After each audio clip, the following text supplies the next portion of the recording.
one second. Pause from NIT Warangal. I've done chemical engineering, and then I've joined with the Reliance Industries. That is refinery. I worked for 3 years in a domain, and then I have a chance to move on to SAP oil and gas, and now I have a 5.5 years experience in SAP oil and gas. And now let us. I think I can start my demo, right? This is what the course curriculum which I'm going to cover. Let's briefly tell overview, and then exchange handling, exchanges, CD, and PSW, RLM. Mainly I focus on a downstream, but and in upstream part I can teach RLM also.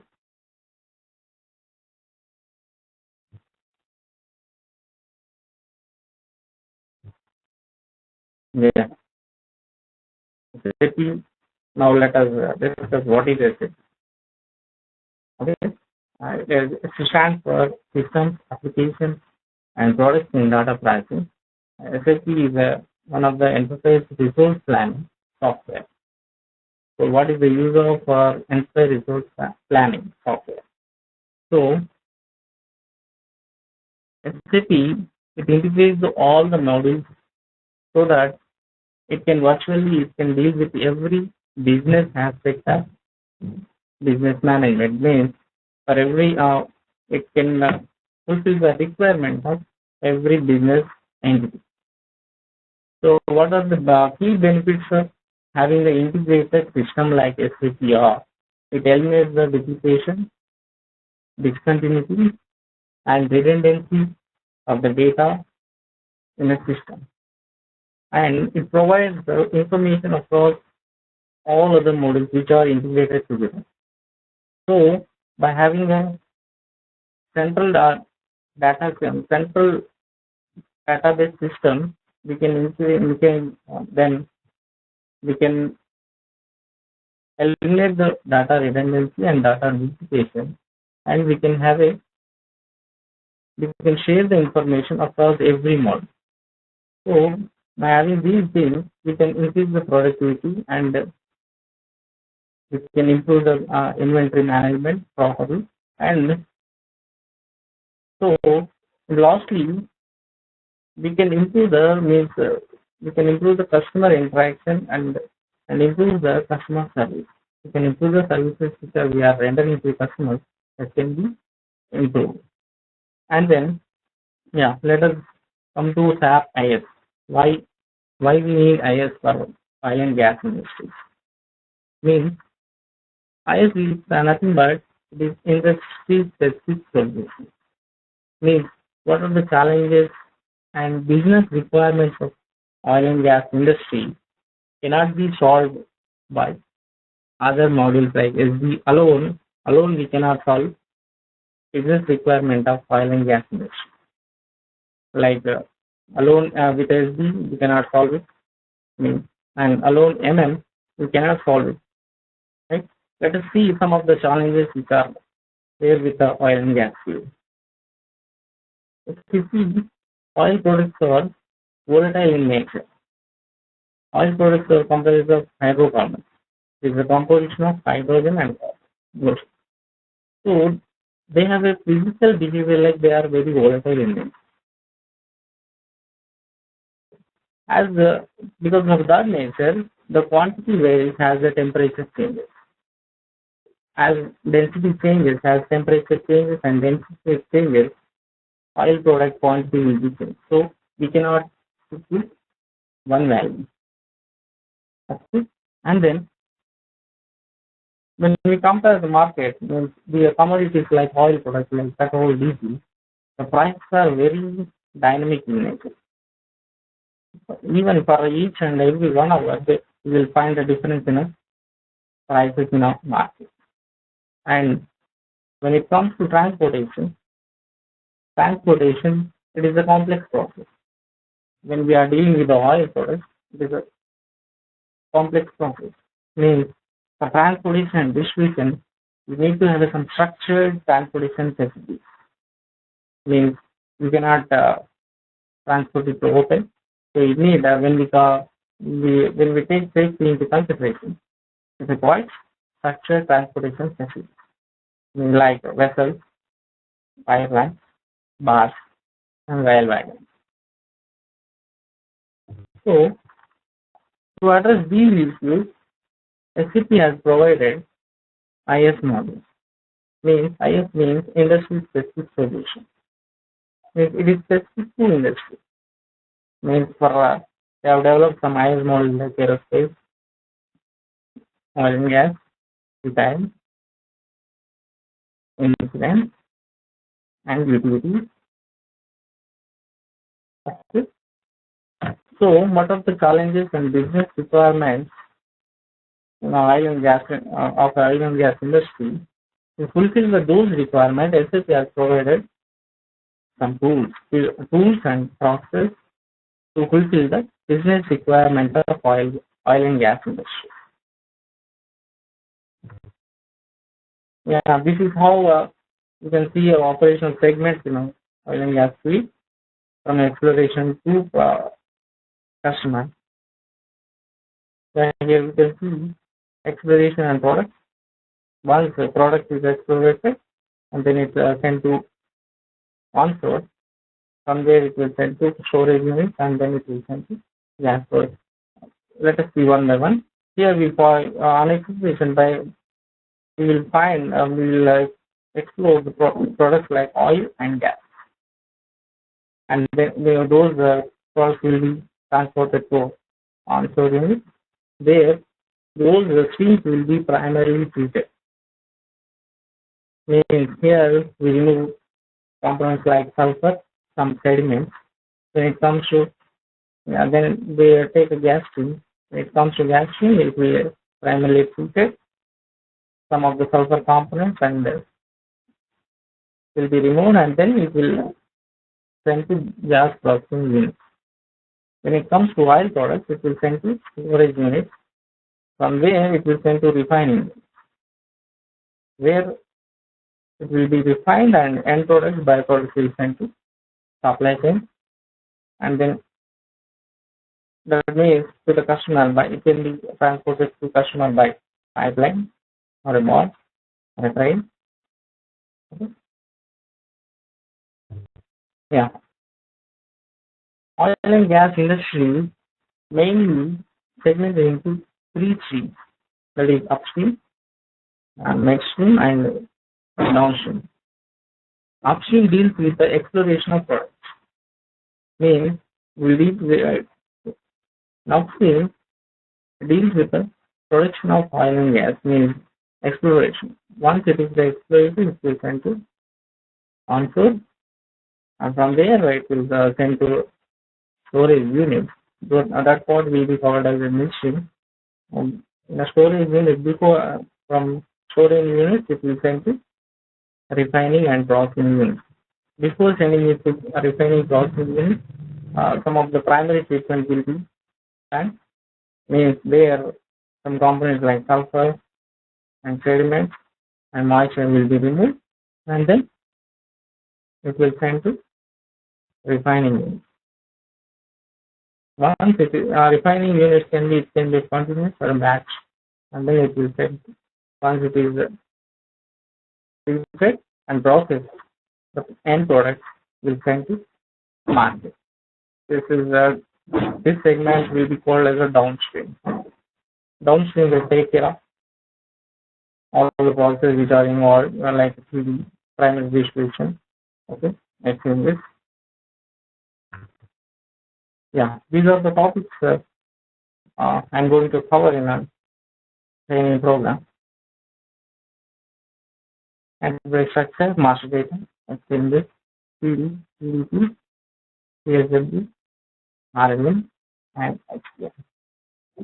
Have included enterprise structured master data also by considering have designed in such a way that this training program should suit to everyone. It can be an experience or a fresher. Okay. For a fresher, we need to start from scratch. So interface structure from basics. For that, I have included interface structure and master data. If any experience from a person other than SD or MM, you need to know basic things of interface structure and master data. So that's what I included that interface structure and master data also. So let us discuss briefly on the interface structure. It is nothing but what we do is we collect the data of business entity and then we try to structure it in R by C system. Okay. Here we define organized units like company code, sales organization, distribution channel, division, factory organization, plant, okay, and then storage location, shipping point. And then we create a master data. Master data is nothing but it is a central information source for any business entity.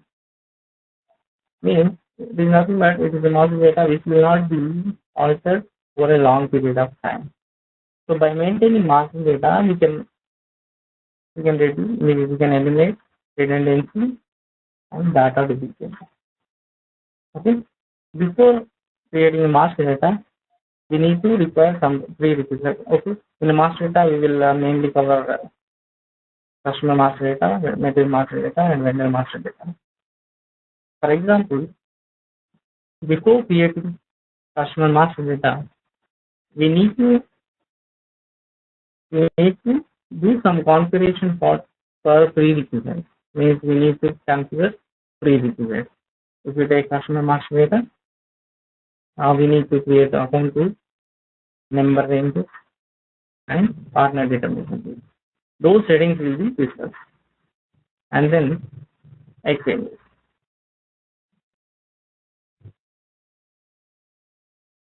This is the structure of enterprise, which is created in organization system, right? Yeah, exchanges. Exchanges. It is unique business process followed by oil and gas industry to provide exchange of products with one another entity at various locations where mutual benefits. Okay. To support the business operations involved in exchange business, to support the management of exchange business transactions, we create exchange sites, exchange agreements, okay, exchange deliveries, receipts, large-scale inventory adjustment, and netting cycle. So here, what is the meaning of exchanges? Means here what we do in exchanges is we exchange the products at a various locations. For example, today any two refineries, you take WPCL and HPCL, for example, and you take the locations Bombay and Pune, and HPCL have refined a unit in Bombay, and it don't have a unit in Pune. But BPCL, for example, you take BPCL have refined a unit in Pune. When for HPCL, when customer comes from Pune, okay. Otherwise, let me discuss in detail. I think, yeah. So this is the scenario of how it happens in exchange. Here we see oil company 1 and oil company 2. So they have a agreement, exchange agreement. The exchange agreement will contain purchase contract and sales contract. Okay. Whenever customer of oil company 1 orders the goods to oil company 1, he will not supply the goods to oil company 1. Instead of that, by having a purchase contract with the oil company 2, oil company 2 will transfer the material to customer of oil company 1. Here we can see the physical goods flow, and logically, before before transferring material, logically it needs to be restricted to oil company one. Means that is exchange partner. Once it is restricted, and then it can be issued.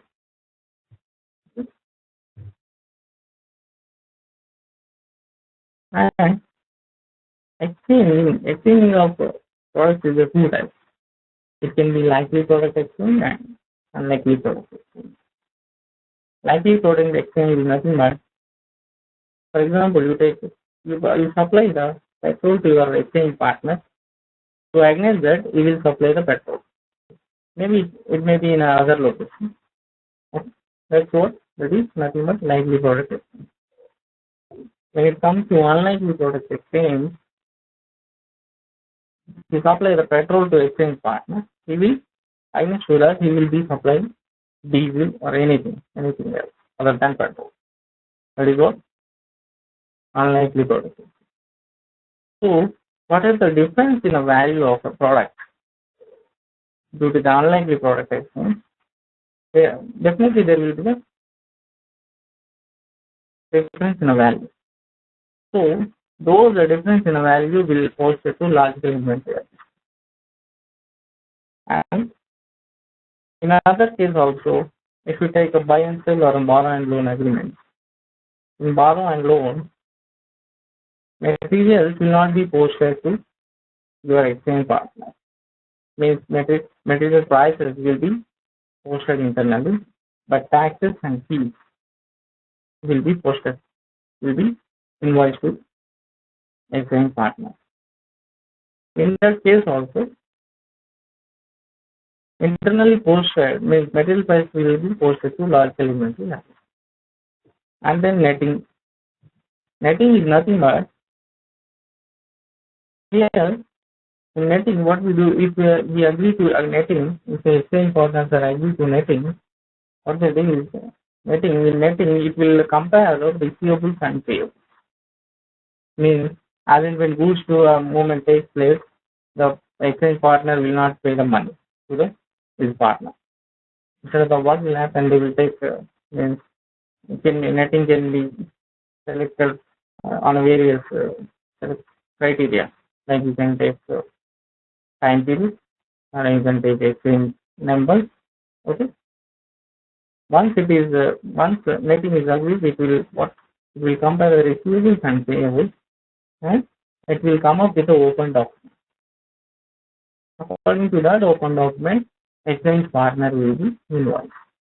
That is what happened in netting. Yeah. Next is the TD. TD is nothing but transportation and distribution. Okay. Transportation, it is a very crucial element in the logistics value chain, and because it has an effect on both outgoing and incoming goods distribution. By having an effective and efficient transportation planning and processing will keep the shipment cost at a desirable level. Okay. With this application area deals with the logistics activities like delivery of products from delivering plant to customer, transfer of products between the two company-owned locations, receipt of purchased products from vendor. Okay. To carry out these logistics activities, PD will carry out the processes like scheduling, load confirmation, and delivery confirmation. Okay. To carry out these processes in a SAP arbitrary system, it is required to define master like transport unit, vehicle, driver. In TD, we will discuss bulk shipment, and then how we can calculate the shipment cost and how to be convention. Okay. Yeah. And then TD uses three interfaces. One is the transportation planning interface, terminal automation system interface for delivery confirmation process. Here the interfaces are deal with the process, Scheduling activities like logistic activities like scheduling, load confirmation, and delivery confirmation. If you take a transportation planning interface, it will deal with the planning and scheduling of the bulk shipment, and terminal automation system interface will carry out the loading transaction, and interface for delivery function. It will carry out the delivery related activity. Actually, interface it will provide the link between SAP system and external system. And you can see in the next slide, it provides interface or link to provide link between SAP system and external system. So it is used to communicate the data, means or transfer the data between our oil and gas system and external. And next is schedules. This is the Schedules Workbench. It is with the bulk shipments, right? It is nothing but used to monitor current and future supply chain activities, including all trading, inventory, and schedule movement. It allows us to analyze inventories and to plan and schedule the bulk transportation of materials based on nominations.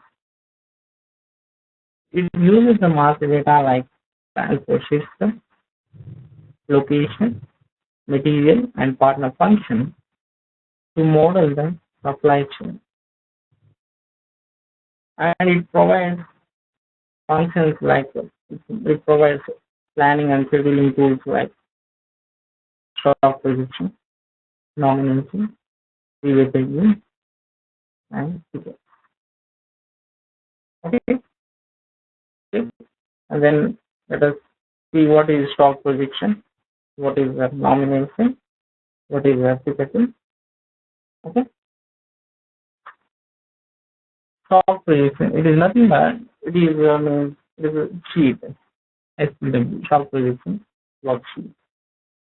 It is used to calculate, change, and simulate inventory forecast. This is stock prediction sheet in a trader and Schedules Workbench. It calculates and shows inventory forecast for a date or for a time period and for a combinations of the material, location, and transport system. And then we have a scheduling tool like previous engine. The name itself describes it will take the demand, supply, and transportation facilities into account. According to that, it will plan. You can plan the bulk shipment.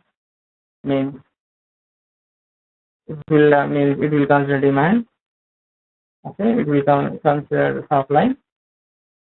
Okay, and then transportation available. Based upon that, we can schedule the bulk shipment. And then nomination. Nomination, it is nothing but a communication between PSW and carrier. Okay, this nomination is nothing but a primary notification that we are going to transport this material or we are going to take the material. So that is what nomination. And then ticketing. Ticketing is nothing but the actual agent of nomination. When we enter the ticket, it will trigger the movement scenarios in PSW. Once we enter the ticket, then and only we can transport the material. Means goods movement takes place. Actual physical goods movement takes place. Before that, goods movement will not be taken. And we discussed what is the nomination type and how to create nomination and how to maintain the ticket time and how to create the ticket. Okay. PDP. PDP is nothing but tariffs, duties, and permits. These are God-related goods. Means, for example, you are purchasing any commodities like petrol, diesel, you need to pay some tax. If you are selling it, there also you need to pay some tax. So PDP will deal with excise tax, which are paid upon by government or local government. So it has a significant role in oil and gas industries. It will play from exploration to custom. In every aspect of oil and gas business operations, PDP will be involved. Here we discuss the excise duty determination, how to determine it, and how to handle in purchase and sales orders, and how to handle the license, how to handle licenses in sales orders. And then RLM. RLM addresses the unique aspects of remote operations. Means it provides functions for supplying material from base location to remote location. You can understand it very clearly from picture representation. Yeah, here you can see the picture representation of RLM. This is onshore plant and offshore platform and shipping and return.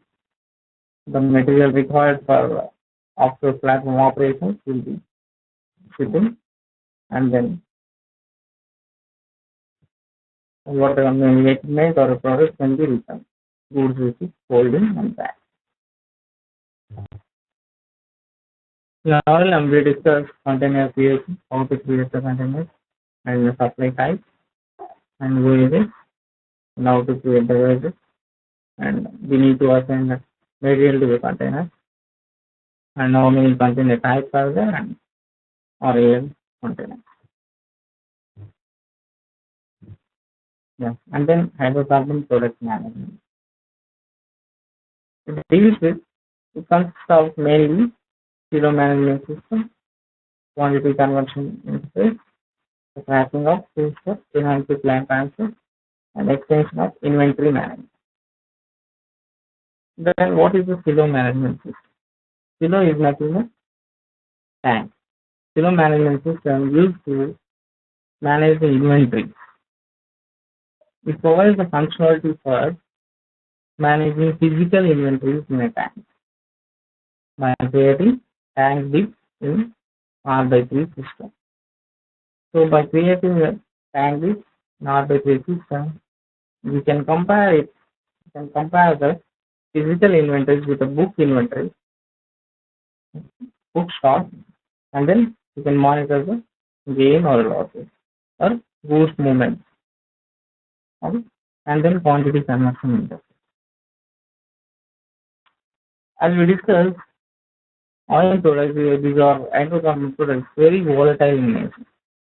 Means the physical behavior will changes as and when temperature and density changes. So it means the values will be changed. As the temperature change, value will be changed. As the density change, value will be changed. So in quantity conversion, what we do is we standardize the results. Means it converts the values, masses, and energy at ambient conditions into values, masses, and energy values at a standard condition. Okay? Why we need to calculate at a standard condition? For example, if the material means petrol is, if you take for example as petrol, if you loaded the petrol at a 40 degrees and then it has reached to customer, or let us take temperature as 10 degrees, it may have reached in the night. So if you compare the two values, the values will not be matched. So here we cannot stick to one we cannot stick to one value. Further, what we do is we standardize the results. Means we convert the value from ambient conditions to loaded conditions to standard conditions. Based upon standard condition, everything will mean material loading and confirmation and invoice will be raised. Here, quantity for to do the back calculation, it is AVA will provide the routine, so it will calculate background. And then tracking of two-step plan to plan transfer. And it is nothing but transferring of material from one plant to another plant, and then extension of inventory management. Extension of inventory management is nothing but, for example, you take a petrol, it can be measured in liters, barrels, and gallons. Okay. If you want to update the inventory in multiple units of measure, we use a conversion group. By making use of the conversion group, we can monitor the inventory in a multiple units of measure. That is what extension of inventory management. Yeah, when it comes to project implementation, will follow the SAP methodology. The purpose is to help design SAP implementation in the most efficient manner possible. So implementation is carried out in 5 phases. It is the project preparation, business blueprint, realization, final preparation, go live and support. What do we do in a project preparation? Okay, it is the initial step of project. What we do in a project preparation, we define clear project objectives and project charter will be issued. What is the project charter? Means it will schedule all the activities involved in the implementation will be scheduled. Okay. And then project team will be formed, and then there will be kick-off meeting to discuss the goals, objectives, and clarify the scope, and the strategy will be decided, and schedule the activities, and we gather the resources or what are the resources required for the implementation. Those things will be discussed. And then the next phase is business blueprint. So what we do is we document the business requirements. What are the business requirements? Those requirements will be documented in detail. Okay, once it is documented, next it is the realization. Realization is nothing but configuration of business requirements in an ordinary system. And then once it is configured, then it has to be tested. In this case, final preparation before going to go live and support, in final preparation we test the unit and we prepare the documents for end users. Okay. We will prepare master data templates and unit testing. Once it is carried out, testing and everything is carried out, then it will we go for go live and support.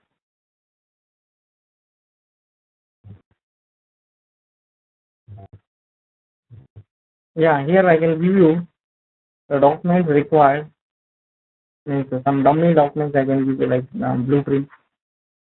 Okay, realization part will be covering actual graphics, and when it comes to final preparation, entities and user training documents and master data templates, those dummy documents will be provided. Yeah, this is where we can find opportunities for SAP oil and gas. Okay, SAP oil and gas will lead to the exploration products, midstream, and refining, and then distribution, marketing, and retail.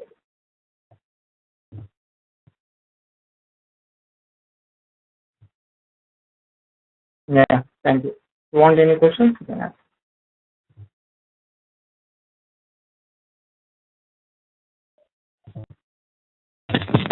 Hello, Srikar. Yeah. Thank you for the demo, Srikar. Okay.